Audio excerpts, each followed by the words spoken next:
আমি বিশ্বাস করি প্রতিটি বোনের উচিত খ্রিস্টের সাক্ষী হওয়া, অন্যদের সাথে সুসমাচার ভাগ করা, আপনার আত্মীয় স্বজন অখ্রিস্টানদের সাথে ভাগ করা এবং যেখানে সুযোগ পাবেন সেখানে অন্যদের সাথে সুসমাচার ভাগ করা।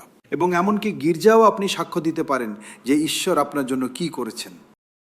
বাইবেল যা নিষিদ্ধ করে তা হলো শিক্ষা দেওয়া, প্রবীণ হওয়ার ক্ষমতা থাকা। 1 তিমোথী 2:12 খুব স্পষ্ট। আমি অনুমতি দেই না, পবিত্র আত্মা পলের মাধ্যমে বলছেন, আমি একজন মহিলাকে একজন পুরুষকে শিক্ষা দিতে বা একজন পুরুষের উপর কর্তৃত্ব প্রয়োগ করতে অনুমতি দেই না। এটাই নিষিদ্ধ। তিনি শিশুদের শিক্ষা দিতে পারেন। একজন মহিলা রবিবার স্কুলের শিক্ষক হতে পারেন। তিনি তার নিজের সন্তানদের শিক্ষা দিতে পারেন। তিনি তার সাক্ষ্য ভাগ করতে পারেন। আমরা পড়ি 1 কোরিন্থীয়দের মধ্যে যে একজন মহিলা তার মাথা ঢেকে প্রার্থনা এবং ভবিষ্যৎবাণী করতে পারেন, 1 কোরিন্থীয় 11। কিন্তু তিনি শিক্ষা দিতে পারেন না, কারণ শিক্ষা হলো গির্জায় কর্তৃত্বের স্থান এবং মতবাদ স্থাপন। এটা বোনের ডাক নয়।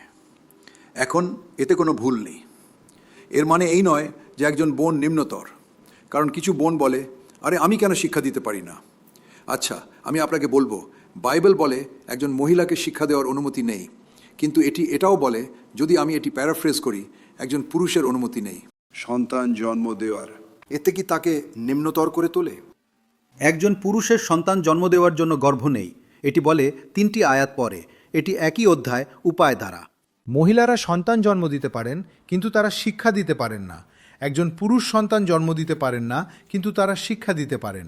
তাই এটা নয় যে মহিলার কোনো মন্ত্রণালয় নেই, বরং তার মন্ত্রণালয় হলো সন্তান জন্ম দেওয়া এবং তাদের লালন পালন। এবং এটি কি একজন মহিলাকে একজন পুরুষের চেয়ে উচ্চতর করে তোলে যে আমি আমার গর্ভে একটি শিশু রাখতে পারি এবং আপনি পুরুষরা আপনি কোনো রাখতে পারেন না? না, এটি একটি মন্ত্রণালয় যা ঈশ্বর মহিলাদের দিয়েছেন এবং পুরুষের নেতৃত্ব এবং কর্তৃত্বের মন্ত্রণালয় রয়েছে। আপনি জানেন, যদি আপনি পড়েন, যেমন আমি সবসময় বলি, একটি আয়াতে যাবেন না, পুরো অনুচ্ছেদটি পড়ুন। আপনি পুরুষদের মন্ত্রণালয় এবং মহিলাদের মন্ত্রণালয় আবিষ্কার করবেন। এবং এটি বলে একজন মহিলা তাদের সন্তানদের ধার্মিকতায়, পবিত্রতায় বড় করতে পারেন এবং শিক্ষার চেয়ে বেশি করতে পারেন।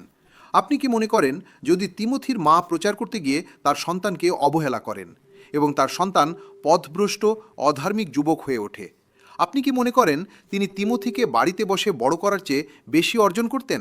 ধার্মিকভাবে তিনি তিমোথীকে ধার্মিকভাবে বড় করে গির্জার জন্য একটি অসাধারণ মন্ত্রণালয় করেছিলেন। মনে করুন মূসার মা যে অসাধারণ মন্ত্রণালয় করেছিলেন যখন ফেরাউনের কন্যা বলেছিলেন, এই শিশুটিকে নাও এবং কয়েক বছর পর, আমি জানি না কত বছর, হয়তো 7 বা 8 বছর, তাকে প্রাসাদে পাঠাও।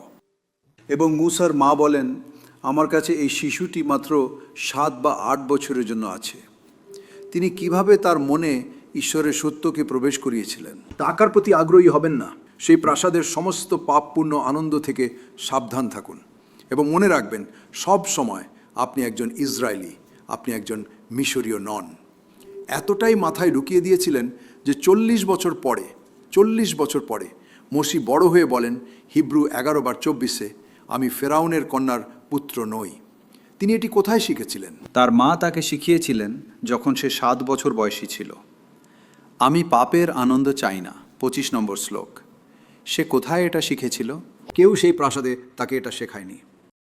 তার মা তাকে 7 বছর বয়সের আগে শিখিয়েছিলেন, আমি মিশরের ধন চাই না। কে তাকে এটা শিখিয়েছিল?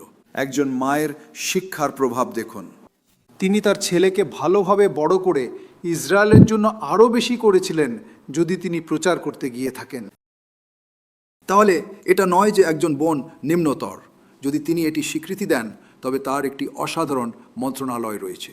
এবং আপনি যদি শারীরিকভাবে মা না হন, গির্জায় অনেক শিশু আছে যাদের আপনি আধ্যাত্মিক মা হতে পারেন। তাদের খ্রিস্টের কাছে নিয়ে আসুন। আপনি জানেন, একটি শিশুকে আপনার প্রতি আকৃষ্ট করতে কি লাগে? এক টুকরো মিষ্টি। এটাই। যদি আপনি জানতে চান কিভাবে একটি শিশুর হৃদয় জয় করতে হয়, আপনাকে কোনো আয়াত উদ্ধৃত করতে হবে না বা কিছুই করতে হবে না, কিন্তু তারপর আপনি ধীরে ধীরে সেই ব্যক্তিকে খ্রিস্টের কাছে নিয়ে আসতে পারেন।